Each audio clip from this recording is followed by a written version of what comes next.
Command Performance, USA. The greatest entertainers in America as requested by you, the men and women in the United States Armed Forces throughout the world. Command Performance, presented this week and every week till you're home from the hospitals and back from over there.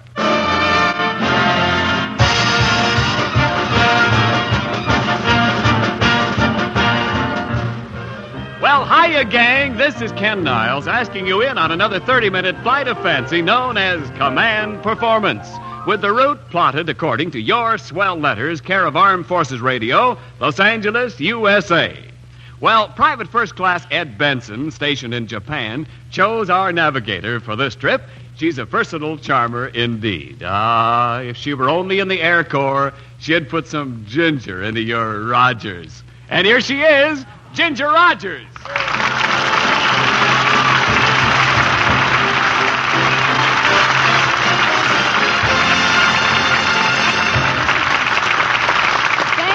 Thank you a lot, Ken. That was an awfully nice letter from Private Benson. Oh, well, that's nothing, Ginger. I got a better letter from a sailor who steals telephones. He steals telephones? What makes you think that? Well, he says, get me a date with Ginger Rogers and I'll fix you up with some hot numbers. Isn't that sweet, though? Very.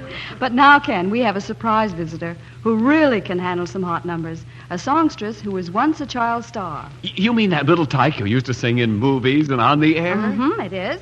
Oh, gosh, how I would once again love to hold her in my lap.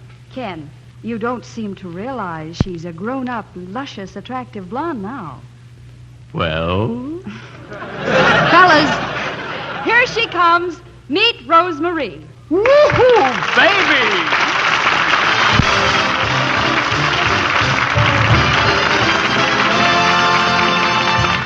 Thank you very, very much, gang. And, well, say, hi, Ginger. Where you been? You know Rosemary. Oh, well, little baby Rose. You must come up to my apartment tonight and look at my rattles. Oh. Ken, stop it. Oh, now, wait a minute, Ginger. I just want to prove that Hollywood hasn't changed me. What do you mean? Well, I held Rosemary in my lap when she was a baby, and I'm still willing to do it today. Mm-hmm. Thanks, Ken, but I'm grown up now, and I'd be willing to hold you on my lap if you were a baby. Well, what do you say to that, Ken? Ken, what do you say? Ga ga da da da ga ga da da. Oh, what's the use? You'd better sing, Rosemary. All right.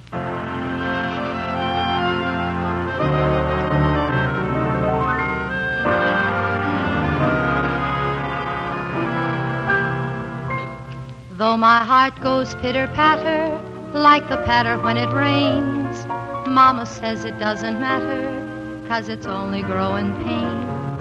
But I'm lonesome for some lovin' like a birdie in a cage. And I'm almost 21 now, which is practically middle age. My mama says no, no, no, no, no, no, no, no.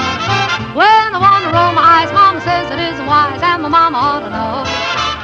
Took off my bobby socks, put up my curly locks. Wanna wear an evening gown, wanna go into the town, but my mama says no, no. Oh, mama, mama, mama, I'm a big girl now. Why are there so many things you won't allow? Mama, mama, mama, won't you hear my plea? There are so many, many, many places I could go if I only had a beau. But I haven't got a date, so I guess I'll have to wait for another year or so. When along comes a fella and he tips his hat, my mama says no, no, no to that. Don't you shake your head from side to side, 'cause if you do that, then you be a bride. Mama, mama, mama, I wanna do this. Mama, mama, mama, I wanna do that. Mama says, honey, you can do this. Mama says, to that. Mama, mama, mama, mama, mama, I'm a big girl now. Why are there so many things you won't allow? Mama, won't you hear my plea?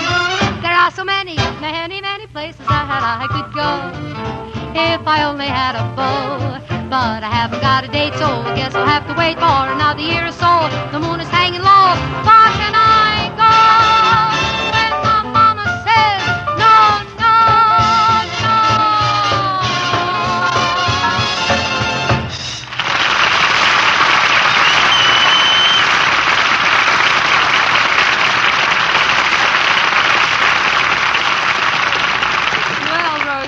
We'll call on you later to hear another sample of your singing. Well, Ginger, who's next on the command agenda? He's a wizard of the keyboard. Two sergeants, Pat Fairs and Albert Swart in Germany, asked for him. And are the sergeants lucky to get him? Our guest is a hard man to pin down for a guest shot. He's so busy. His records are breaking all records. And right now he's wowing him at Ciro's. Fellas, here's Carmen Cavallaro.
Karaoke never got better treatment, Carmen. Now, don't get up. That calls for an encore. How about that album medley of yours? Something to Remember You By, Deep Purple, and I Know That You Know. How about it?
Carmen, that was wonderful. And now, gang, you've asked for a visit from a Sharpie who knows all the answers, who hands out gobs of cash to people for knowing odd facts about life. And here he is, that genial wit, Phil, take it or leave it, Baker.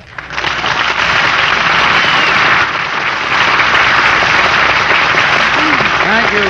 Thank you very much. Hiya, Ginger. Say, Phil, what happened to you? You look all beat up. Well, Ginger, I wanted to check on my competition. I just went to the Truth or Consequences show. What happened? Well, they asked me a question. When I told them I didn't know the answer, they hit me over the head. Then they poured water on me, hit me in the face with a pie, a flavor I didn't like. And then they knocked me down on the floor and stamped on me. Phil, I'm sorry to laugh. That's terrible. Oh, no. The joke was on them, Ginger. What do you mean? I knew the answer all the time. Phil, you were back in New York for quite a long time. How does New York compare to Hollywood? Well, the hotel rooms you can't get in Hollywood are much nicer than the ones you can't get in New York. Sounds as if you're having hotel room trouble. Oh, I can't complain. I managed to get a room and a bath. Oh, that's fine. Yeah, it's a shame they're in two different hotels. Well, you're lucky. Hotels are very independent these days. Independent these days, I'll say. I'm tired of sleeping in my room. The phone rings. It was room service. I had to go out and get them a newspaper. And, Ginger, these hotels have that silly 5-day limit on rooms. Yeah, I know. That is a nuisance. I'll say, after 5 days, they asked you to pay rent. Such goings on. So I left and went to another hotel. Did you have any luck finding another hotel? Oh, sure. I went into a hotel, walked up to a desk clerk and said, "Do I register with you?" The clerk said, "You're cute, but you're not my type."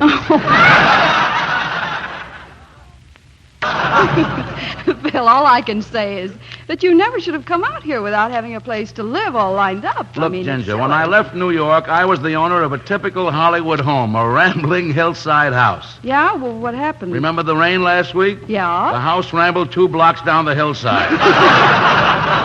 Well, at least you have a place to stay for the next couple of minutes, because Corporal Al Rubin, stationed in Munich, wrote command asking for a special version of your show, Take It or Leave It. Well, that can be arranged. I'll go and think up some questions. Phil, there's just one catch. The corporal feels you give the contestants too many hints, practically telling them the answers, so this time you'll have to do it without helping them in any way. Not even a teensy-weensy hint? No. Not even a teeny hint? A peep at the answer sheet, maybe? No. And no, not even the tiniest hint. And while you're steeling yourself to the task, Ken Niles can set the stage. Now, go ahead, Ken. Okay. Never Ready Pencil is on the air.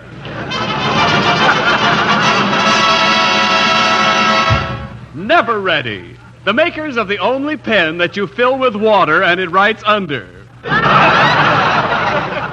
And Never Ready, makers of the only pencil that refills itself so you never have to get the lead out. Wait a minute, Bud. Yes. Presents Take It, and we'll give you such a hit in the head. Starring Phil, you'll never get a hit out of me, Baker. Thank you, Ken, and good evening, ladies and gentlemen. Well, you know, I came to Hollywood to make a movie, and if we get this show over with fast, maybe I can make it before the prices change. Now, here's our first contestant of the evening, Mr. Will Scott. How do you do, Mr. Scott? Hello, Mr. Baker. And what did you get when you came up on the stage? Never Ready Pencil. A Never Ready Pencil, that's right. And what did you get with it? A bill for $8.95. Oh, I'm sorry. That's a mistake. I was hoping so. That bill should have been $9.95. Mr. Scott, what do you do for a living? Well, for years I've been trying to get a commission in the Army. Now I'm doing nothing. Oh, you got the commission, eh? Let's read that again. I like that joke. For years That bill should have been $9.95. Mr. Scott, what do you do for a living? For years I've been trying to get a commission in the Army. Now I'm doing nothing. Oh, you got the commission. Big egg. No good. Okay. Mr. Scott, let's get on with the questions. What category have you chosen from the board? What would you like to talk about? Girls. I'm sorry, there's no category on girls. Surely you can talk about something else, old boy. Oh, sure. Women. Mr. Scott, please pick a category from the blackboard. Now, how about number 14, football? All right, that should be easy. Okay, football. Ah, football. I'll never forget when I was a kid back in New York. I was quite a football star. I ran roughshod right through the whole 10th Avenue team. I ran over the whole 9th Avenue team. I ripped through the whole 8th Avenue team. I could never beat the 7th Avenue team. They had boys. Well, back to the questions. Now, remember, I'm not going to give you any help on these questions. No help whatsoever. Are you ready to go ahead? Yes. Okay, for $1. And remember, I won't allow you any hints. What is a football made of? It's made of pigskin. I'll take my $1 now. Not so fast. You got help from the audience on that question. I did? How? You were watching that lady in the 4th row applaud. Yeah, but She's wearing pigskin gloves. I'm very sorry. You got a hint, and therefore you're disqualified. But stand by for the jackpot. Now, who's our next contestant? My name is Kensington Q. Niles. Say, what is that smoke coming out of your pocket? Smoke? Oh, I ran out of cologne, so I'm burning incense.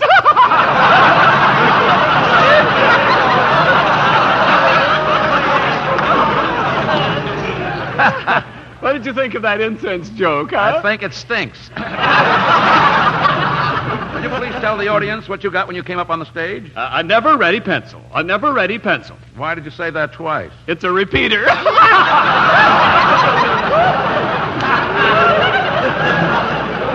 Kilroy in the flesh.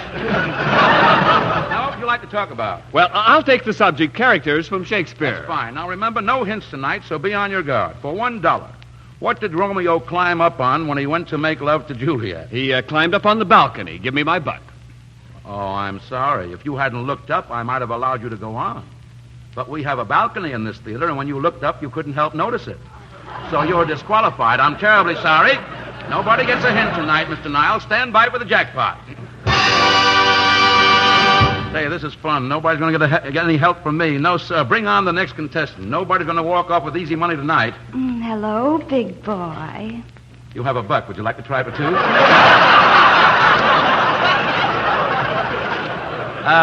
What is your name, please? Ginger. Ginger what? Gladstone 3022 and just ask for Ginger. You have $2. Would you like to try for $4? But remember, I can't give you any help tonight. No help?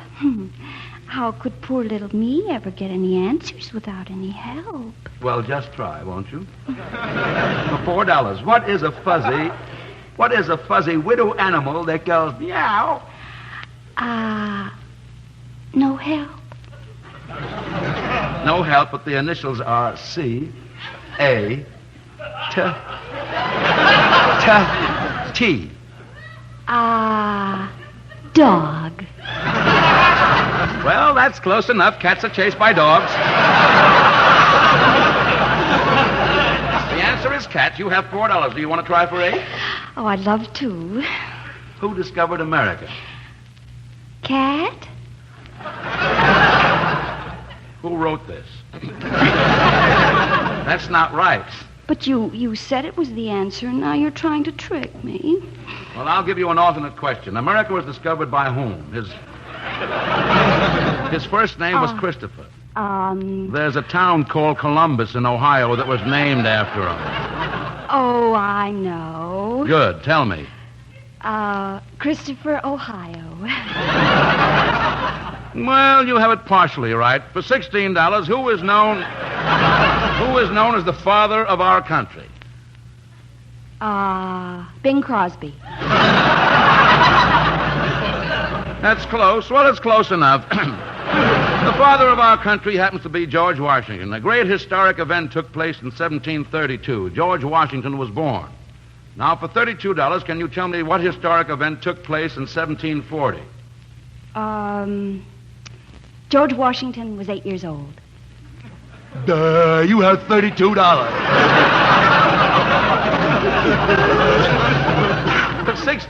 For the $64 question.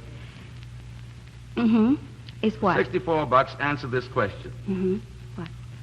Will you go out with me tonight? Well, what'll we do?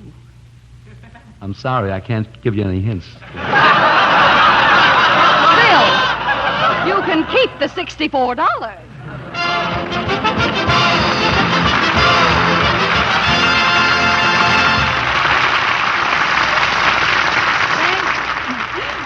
Thanks 64,000 times for dropping by, Phil. Well, gang, let's hear once more from Rosemarie.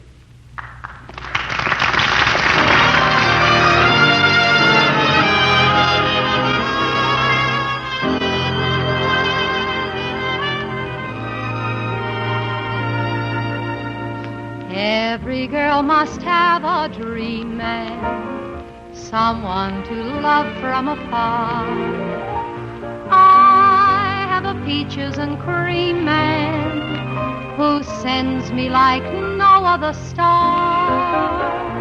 Each week I listen at my radio, and my heart skips a beat when he sings so soft and low. First you tip your hat, roll your eyes and give it to that, and then you go cha-cha-cha-cha-cha. That's half the chorus of a hot tat. Play those trumpets, let me hear those trumpets. Let me hear something. Stop the music. Stop the music.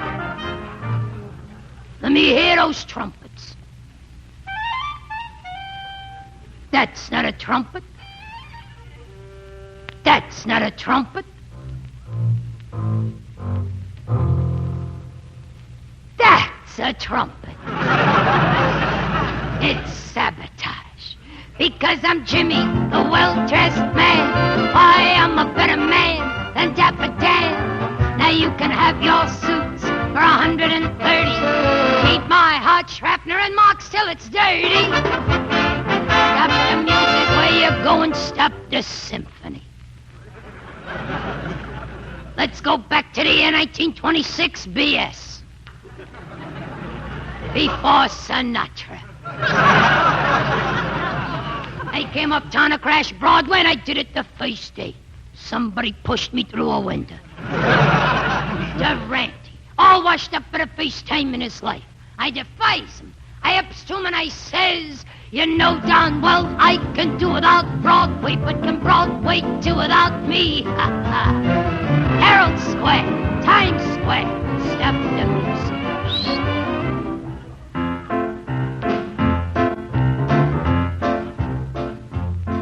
There's a doctor living in my town. There's a lawyer and an Indian, too. That's why I can't get a room. So I says to this fella, why you beating that child over the head with a bat? He says, I beat him because he bothers me. I says, how can a child that small bother you? He says, well, you see, mister, I'm an undertaker. And all day long the kid keeps bothering me for empty boxes.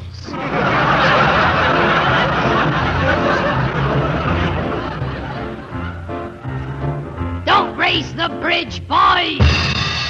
Lower the river. I was walking along the street the other day, commuting with nature. And all of a sudden I see a man asleep on a bench. And he's got a lot of flies on his nose. And the flies aren't bothering. All of a sudden a big bee comes along and stings him right on the tip of the nose. And when the bee stings him on the tip of the nose, he wakes up and he says, there's always got to be a wise guy in the crowd. Just for that, everybody off. Everybody off.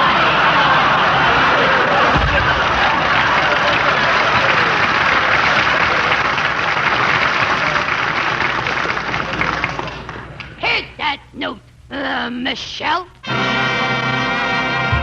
What a band. What a band we got here tonight. They eat music. They sleep music. If they could only read music.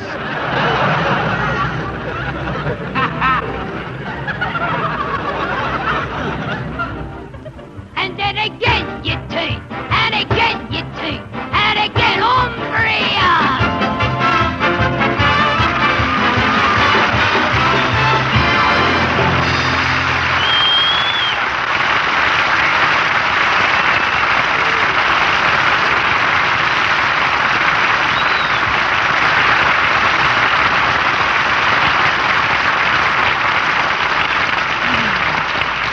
Mighty mellow. But I'm afraid that brings us to curtain time once more. It's been lots of fun, and it's been flattering being invited to drop in. Thanks, gang. Thanks from all of us, including Ken Niles, Rose Marie, Carmen Cavallaro, and Phil Baker. This is Ginger Rogers. Good night. This program was arranged with the aid of the Hollywood Coordinating Committee. This is the Armed Forces Radio Service, the voice of information and education.